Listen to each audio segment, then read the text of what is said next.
महामहिम उपराज्यपाल आदरणीय मनोज सिन्हा जी, जम्मू के सांसद श्री जुगल किशोर शर्मा जी, चीफ सेक्रेटरी श्री अरुण मेहता जी, मेरे सहयोगी ओएनजीसी के चेयरमैन और managing director Shri Arun Kumar Singh ji, adviser to the honourable lieutenant governor Shri K N. Rai ji, professor Kailash Mehra Sadhu ji, professor Vishwamurti Shastri ji, ONGC के director Shri Manish Patel ji, shrine board के सीईओ श्री मनीष भंडारी जी, और मैं माफी चाहूंगा अगर मुझसे कुछ नाम छूट गए हों, क्लियरली छूटे हैं, पर मैं माफी चाहूंगा। भाई और बहनों, आप सबको क्रिकेट के साथ तो जानकारी है, तो ये जो अभी आपने आदरणीय मनोज सिन्हा जी से सुना, इसको हम क्रिकेट में फिक्स्ड मैच कहते हैं। फिक्स्ड मैच का मतलब है कि उसका नतीजा पहले पता होता है। देखिए, मेरे लिए पर्सनली मेरा सौभाग्य है कि ऐसे शुभ अवसर पर मैं पर्सनली आ पाया। वो इसलिए आ पाया कि मनोज सिन्हा जी ने मुझे बुलाया, और मैं समझता हूं कि ये बहुत मेरे लिए एक ऐसा मौका है जो मेरी मेमोरी में हमेशा एच्ड रहेगा। मैं आ ही रहा था जम्मू, मेरा प्रोग्राम बना हुआ था। हमारे जो 9 साल के माननीय मोदी जी के कार्यक्रम है, 9 साल के, उसके बारे में चर्चा करने मैं अगले भी कुछ दिनों में फिर आने वाला हूं, 16, 17, 18, 19 को, as part of the same program. But जब मनोज जी का फोन आया कि आप आ ही रहे हैं तो आप इस कार्यक्रम में भी जुड़िए, तो मैं उनका धन्यवाद करना चाहता हूं जी से। जब मैंने इस पे जांच की और मैंने कहा भाई, कॉर्पोरेट सोशल रिस्पॉन्सिबिलिटी जिसको CSR कहते हैं, इसकी शुरुआत जब हुई, मैं उस समय जिनीवा में संयुक्त राष्ट्र में भारत का राजदूत था या स्थायी प्रतिनिधि था, तो मुझे इसके बारे कुछ जानकारी है, क्योंकि इसकी कॉन्सेप्चुअलाइजेशन में भी हमारा थोड़ा हाथ था। सोली सौरभ जी थे उस समय सब कमीशन ऑन ह्यूमन राइट्स में भारत के रिप्रेजेंटेटिव। तो ह्यूमन राइट्स की जब चर्चा होती थी तो कहते थे कि ये ह्यूमन राइट्स किसकी जिम्मेवारी है, क्योंकि स्टेट को हमेशा ऑल पावरफुल माना जाता है और इंडिविजुअल को बड़ा वीक माना जाता है। तो क्या ह्यूमन राइट्स वायलेशंस कौन करता है? स्टेट करती है। ये पुरानी थिंकिंग है ब्रिटिश पॉलिटिकल साइंस की। और फिर शुरू हो गए, ये पहुंचती ये चीज चल गई कि इंडिविजुअल में अलकायदा पैदा हो गया, नॉन स्टेट एक्टर पैदा हो गए, उन्होंने आतंकवाद शुरू कर दिया। तो ये जब डिबेट बढ़ रही थी तो फिर ये आइडिया आया कि जो हमारे सक्सेसफुल कॉर्पोरेट एंटिटीज हैं, उनको अपने प्रॉफिट्स में से कुछ छोटी परसेंटेज, शायद 2% है, उसको अलग रख के कॉर्पोरेट सोशल रिस्पॉन्सिबिलिटी या CSR में प्रोजेक्ट लेने चाहिए। और मैं आपको बताना चाहता हूं, जब से ये शुरुआत हुई है, बहुत गलतफहमियां रही हैं। कुछ लोग समझते हैं कि ये CSR ऐसी चीज होती है जिसमें वो केंद्रीय मंत्री जो होता है वो इशारा कर देता है किसी को कि ये कर दीजिए। असलियत यह है कि प्रोजेक्ट अच्छा हो तो किसी को भी इशारा करने की जरूरत नहीं होती।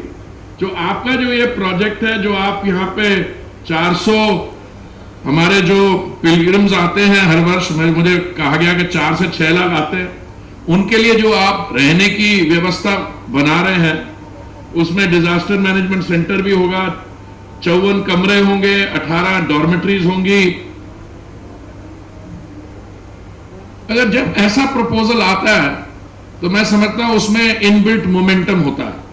जब मैंने पता किया, जो मेरे को बोला कि अरुण जी ने सिर्फ 51 करोड़, तो मैं हंस के उनसे पूछ रहा था मैं पूछा था कि इसमें क्या आपको कोई हाथ तंग तो नहीं है? ऐसे नहीं, हाथ तंग नहीं है।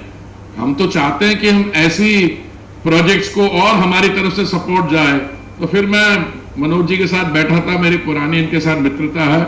मैंने कहा आप रुक क्यों रहे हो, थोड़ा सा करिए। तो इन्होंने कर दिया कि 4 और बनवाना चाहते हैं। और ये मैंने तो 5-6 महीने की इसलिए की क्योंकि हम लोग अब जैसे अब जून में महीने में आ रहे हैं, उसके बाद हम लोग बाद में जाके और चीजों में व्यस्त हो जाएंगे, तो अब 4-5 महीने। पर इन्होंने कहा नहीं 1 महीने में करें। तो मैंने आपको मैं यहां ही पब्लिक फोरम में वादा करता हूं, आप जैसे प्रपोजल बनाएंगे अरुण जी के और हमारे यहाँ, उसमें 2-3 हफ्ते भी नहीं लगेंगे। तो अगर कल परसों आप भेज दें तो हम आपको इसकी जो भी अप्रूवल्स है, 4 और सेंटर या जो भी आप अच्छे प्रोजेक्ट बनाना चाहे, मैं आपको इसकी इमीडिएटली अप्रूवल्स आपसे कह के भिजवा दूंगा। देखिए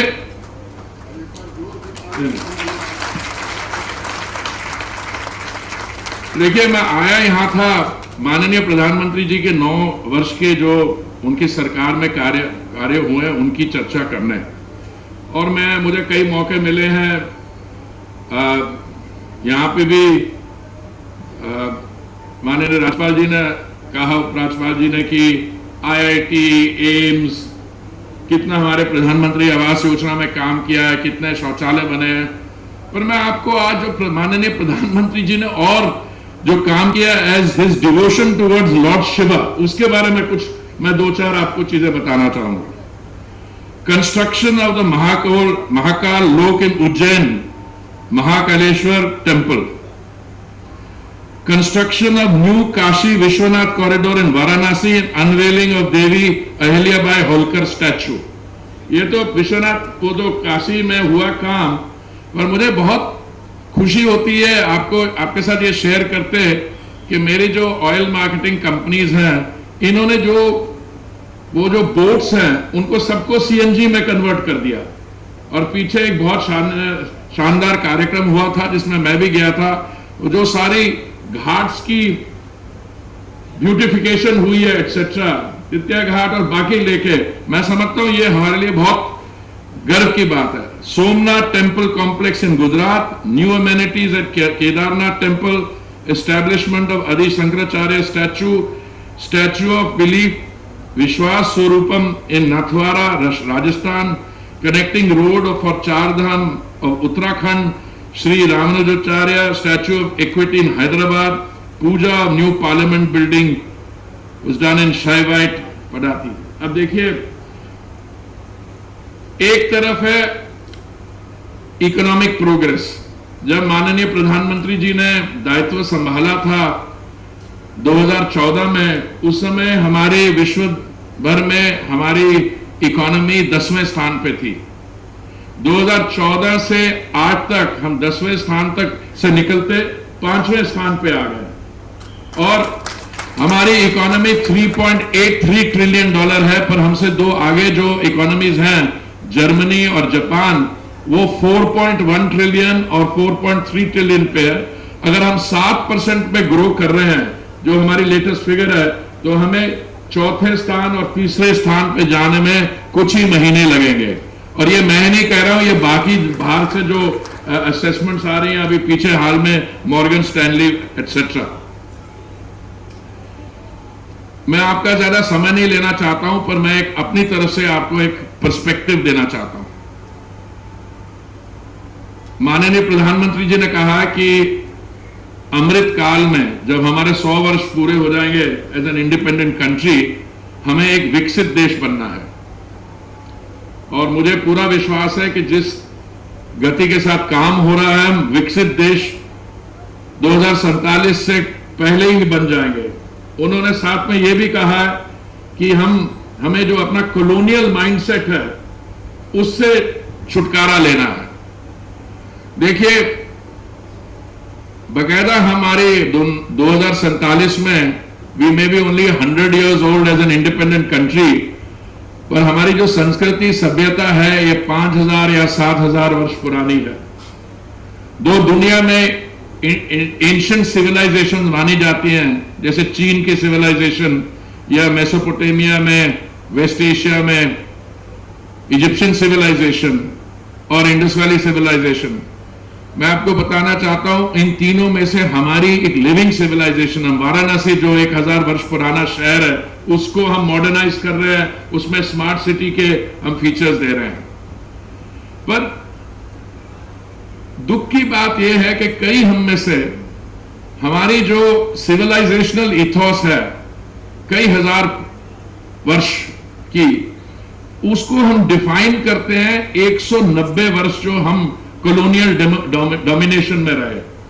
सन 1700 में जब मुगल एम्पायर का समय था, उस समय कुछ हमारे व्यापारी लोग ऐसे थे जिनको मुगल एम्परर ने जगत सेठ का टाइटल दिया। जगत सेठ का मतलब है बैंकर्स ऑफ द वर्ल्ड।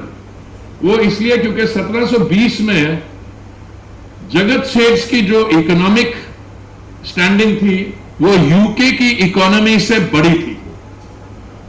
वहां से शुरू होती है बात। 1750 में एक कैम्ब्रिज हिस्टोरियन ने रिसर्च की है, उनका नाम है एंगस मैडिसन। उन्होंने कहा कि 1750 में, 1750 का हम क्यों ले रहे हैं क्योंकि 1757 बैटल ऑफ प्लासी से पहले 1750 में भारत की जो अर्थव्यवस्था थी वो दुनिया के जीडीपी में 25% से अधिक कंट्रीब्यूट करती थी। और आया फिर उसके बाद 190 साल का ये कॉलोनियल डोमिनेशन, अंग्रेजों की हुकूमत, और हम 25% से गिरते गिरते गिरते सिंगल डिजिट में आ गए। और सिंगल डिजिट में भी आके हम 1947, अब उसको माननीय प्रधानमंत्री जी ने जो काम हो रहा है, हम 10वें स्थान से 5वें स्थान पे है। 5वें स्थान पे आने में हमने किसको ओवरटेक किया?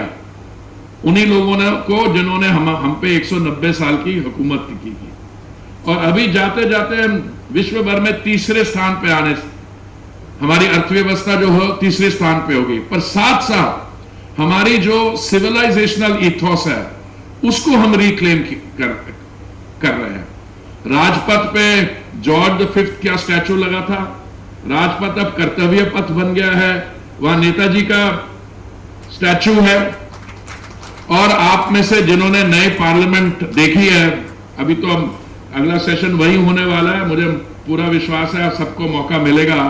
आप सब को बहुत खुशी होगी देख के, क्योंकि ये जो हमारा नया पार्लियामेंट है जो अगले 50, 100, 150 वर्षों के लिए बना है, देखिए जो अभी का पार्लियामेंट है वो 1926 में उसका उद्घाटन हुआ था। और जिन्होंने बनाया था उनको कभी ऐसा नहीं लगता था कि भारत एक इंडिपेंडेंट कंट्री होगी।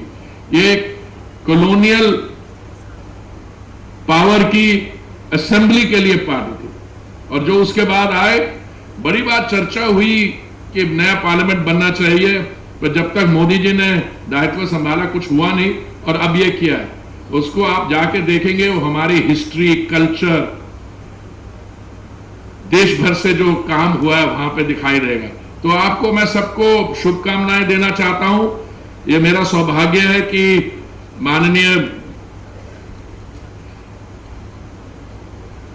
ऑनरेबल लेफ्टिनेंट गवर्नर जी ने मुझे इसमें शामिल किया, क्योंकि मैं एक ऐसा कार्यक्रम में जिसमें अरुण जी और मैं हमेशा शामिल होना चाहते हैं। और आपको मैं विश्वास दिलाता हूं कि आने वाले दिनों में जैसे ही आपके और जो प्रपोजल्स आएंगे हम उन पे काम करके, और आपके यहाँ जो 4 से 6 लाख पिलग्रिम्स आते हैं उनके लिए और भी सुविधा लाने में ONGC और हमारे OMCs की पूरा सहयोग रहेगा। बहुत बहुत धन्यवाद।